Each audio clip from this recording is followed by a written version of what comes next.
Welcome to Roleplaying History, the podcast where we explore the history of role-playing games. I'm Wayne Davis, and I'll be your guide for today's tour. Episode 27. Yeah. Guess we're going to have to take a second to discuss what we're exploring today, and another moment for me to explain how we got here. Now, as you may remember, a few weeks back I told you that you were going to decide what today's topic was going to be. I had quite a few submissions, but here's what happened. I had a lot of folks who gave me an idea of what they wanted. The problem is, no single idea ever got more than one vote. So, in the most American of selection processes, I just decided to go with the first idea I got. Now, that being said, I had 4 other ideas that came in that I really liked. I liked them so much, in fact, that 2 of them were already on my long list of topic ideas for future episodes. So here's what I decided to do. With Christmas about a month away at this point, I'm going to use 3 of the 4 topics as possible Christmas present ideas for you. Next week, we're going to talk about role-playing games for younger kiddos. In 2 weeks, we're going to look at role-playing games based on literature.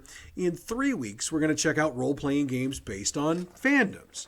And then 1 month from today, we're going to look at a game I originally had on the schedule for early next year, Pendragon. So, that's the consolation prize for some ideas that didn't make today's show. With that being said, what exactly is today's topic? Well, let's back up a step and do this all official-like. Episode 27, Races, Classes, and Monsters of Dungeons & Dragons. Hey, if George Thorogood can do 1 bourbon, 1 scotch, and 1 beer, I sure as hell can do 3 things in 1 episode.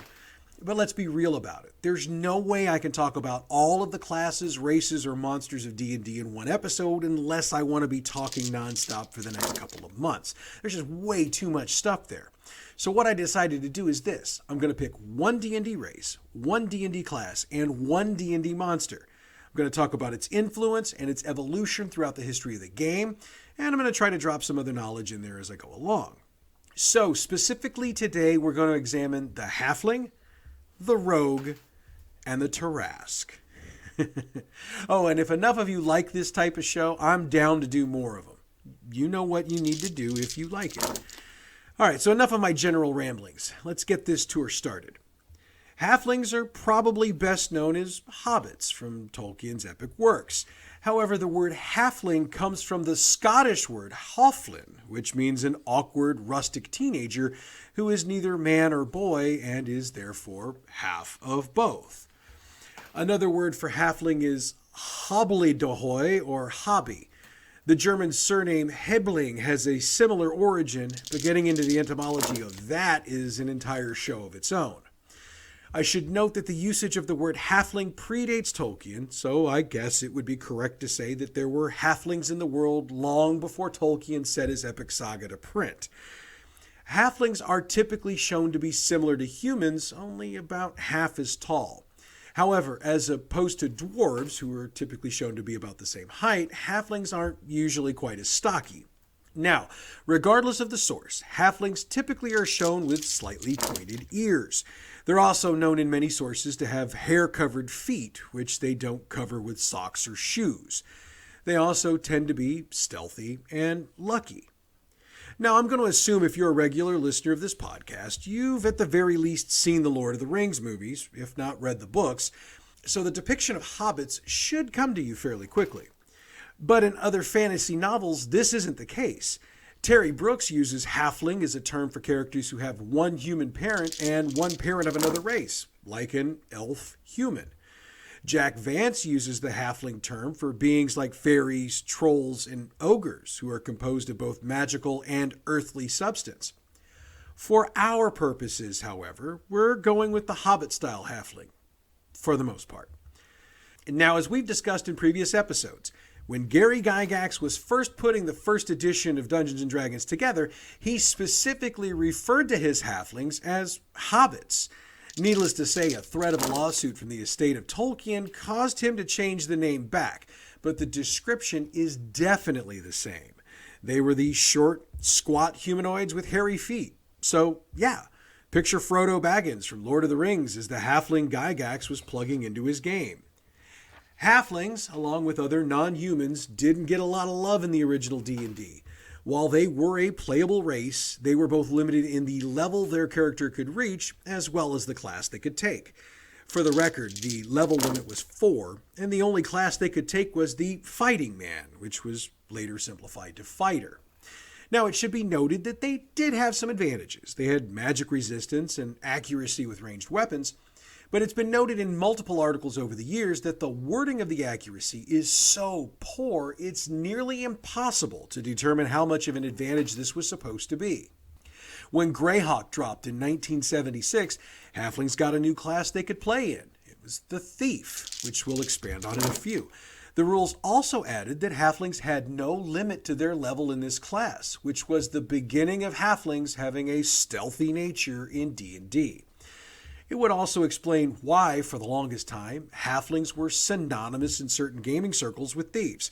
After all, if you've only got 2 classes you can play and one has a level cap while the other one doesn't, there isn't much of a debate in my mind about which one you're going to play. When the AD&D D&D split took place, Halflings appeared in AD&D, but they were still limited in class level if they were fighters, though in fairness that cap increased to 6.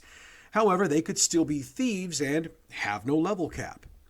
As part of the new rules, Halflings got a few new things. They got a bonus to their dexterity, but a penalty to strength. By the way, this was the case for every non-human race in AD&D. They got a bonus to something, but a penalty to something else. Halflings in this edition also had magic resistance and poison resistance, and they could surprise enemies with stealth. When AD&D got its 2nd edition in 1989, Halflings got another class they could play, the Cleric. Yes, the Cleric had been around for a while, but this was the first time Halflings could play the class in official rules. Of course, they also had a level cap, but at least you could be something other than a thief or a fighter and be a Halfling.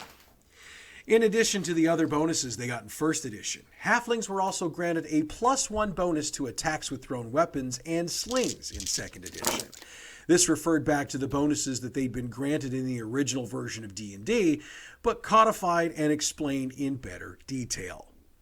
When the D&D world got shaken up in 2000 with 3rd edition, Halflings got a makeover.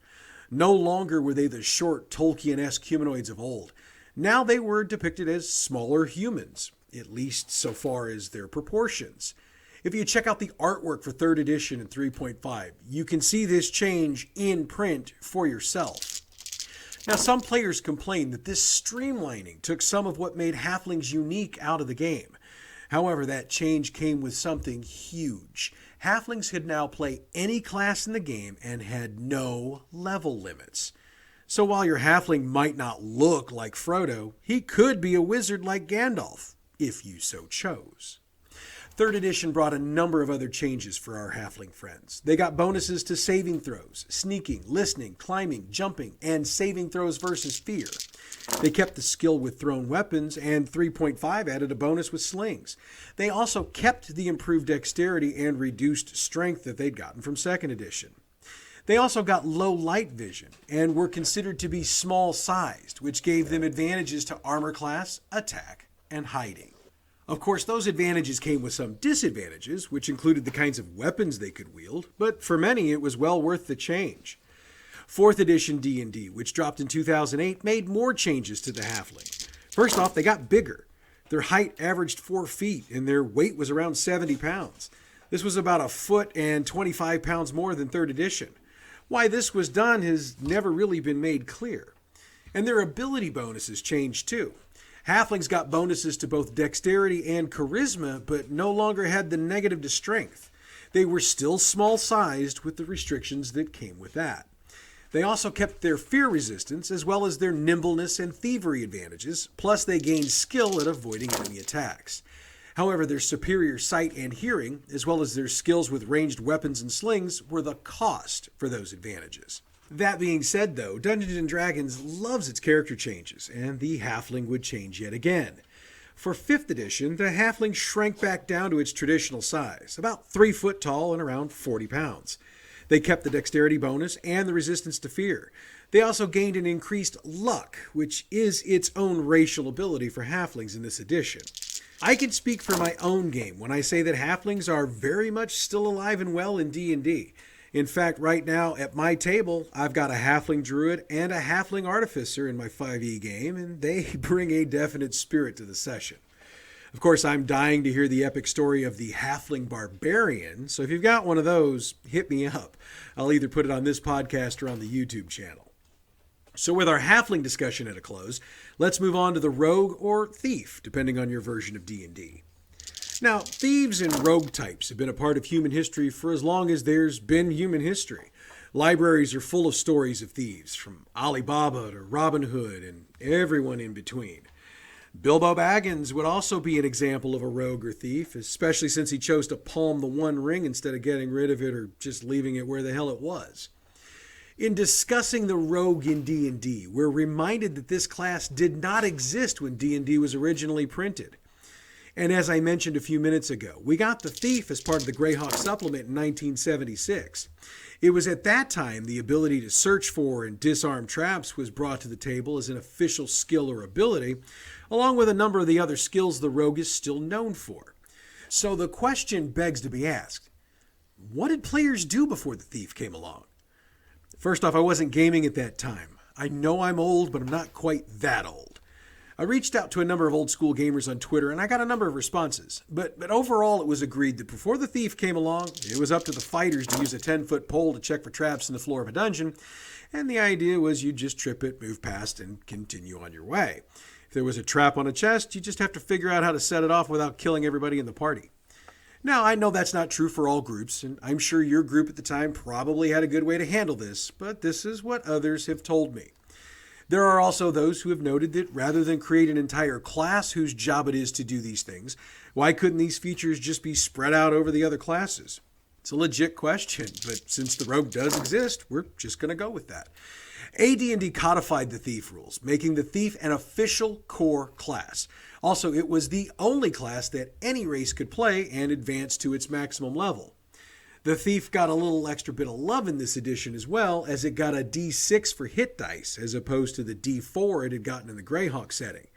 I mean, that would make sense. After all, if you're going to be using a character to search for and deal with traps, you might want that character to have a few more hit points than the squishy magic user in the back of the party. Just saying. One other cool thing about this edition is that the thief was the class that leveled up the quickest. I should note that for a very long time in D&D, each class leveled up at a different pace.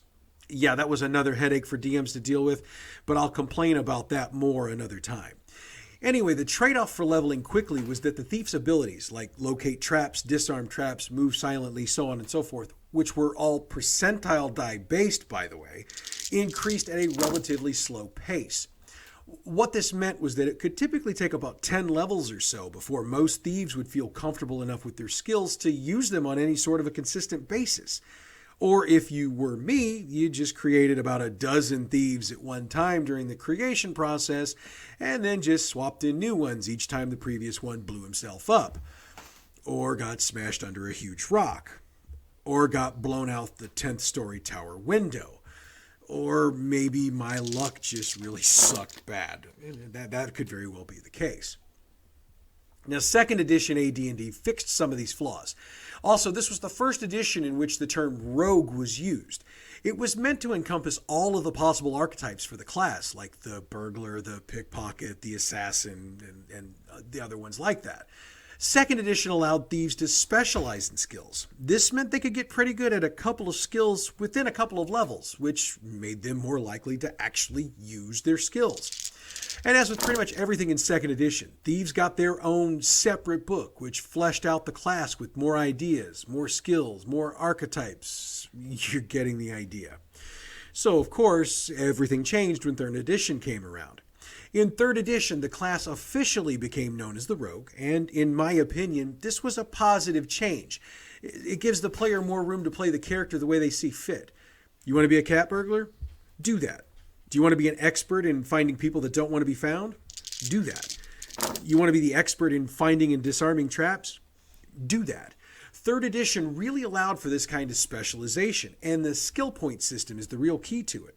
Skill points were new to 3rd edition, and the Rogue got more of them than any other class. Of course, the rogue had more class-specific skills than any other class, but again, this just allowed for more of a specialization of the rogue. 3rd edition also got rid of the percentile die rolls for skill checks, which was a great advantage for rogues, as well as making most traps findable by rogues only. Again, it gave them a reason to be there. Rogues also got the ability to sneak attack, which increased the attack damage they did when their opponent was flanked by another member of the party. 4th edition was set up with mechanical setups for each of the classes, and the rogue was no different. One of the setups was the cinematic rogue, that swashbuckling, suave character who could make off with your slice of pizza while you were eating it without you ever realizing it. The other was the thief, who was more of a down and dirty safecracker. 5th edition goes back to more of the 3rd edition roots. The rogue class gets more skill proficiencies than any other class, and it has 3 archetypes in the core book that encompass most of the traditional rogue builds: the thief, the assassin, and the new arcane trickster. That 3rd option brings spells into the rogue's arsenal, which, by the way, there'd been some people doing before with homebrew rules. Now, I do need to admit that supplements that have come out since that core player's book have added additional archetypes, but I'll hold to my previous statement. If you've got a rogue type you want, D&D has probably developed an archetype for it.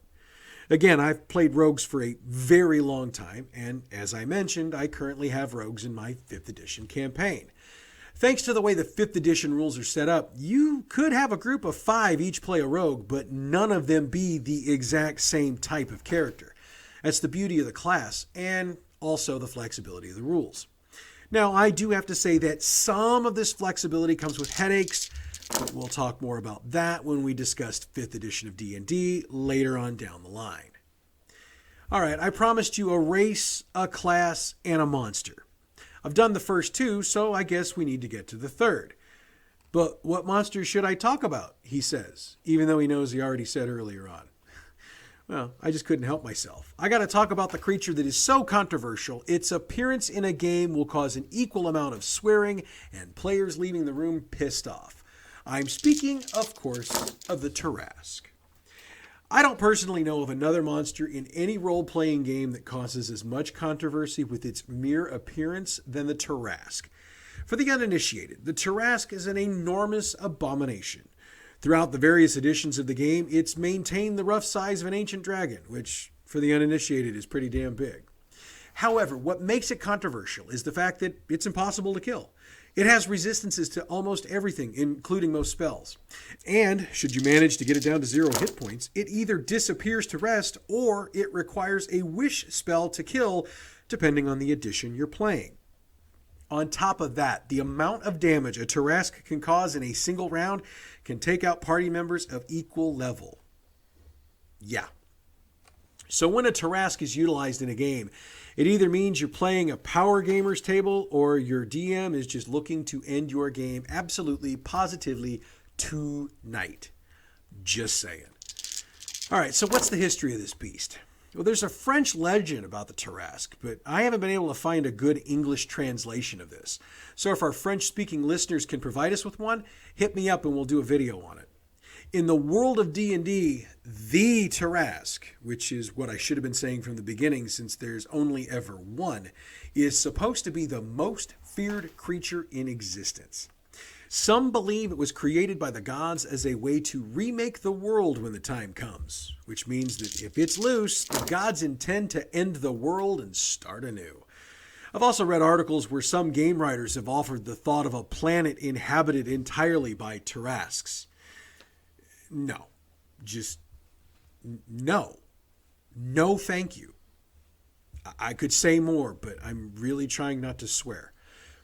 The Tarrasque has been part of D&D since the beginning, with its size and statistics being adjusted throughout the editions to keep it the most powerful being in existence.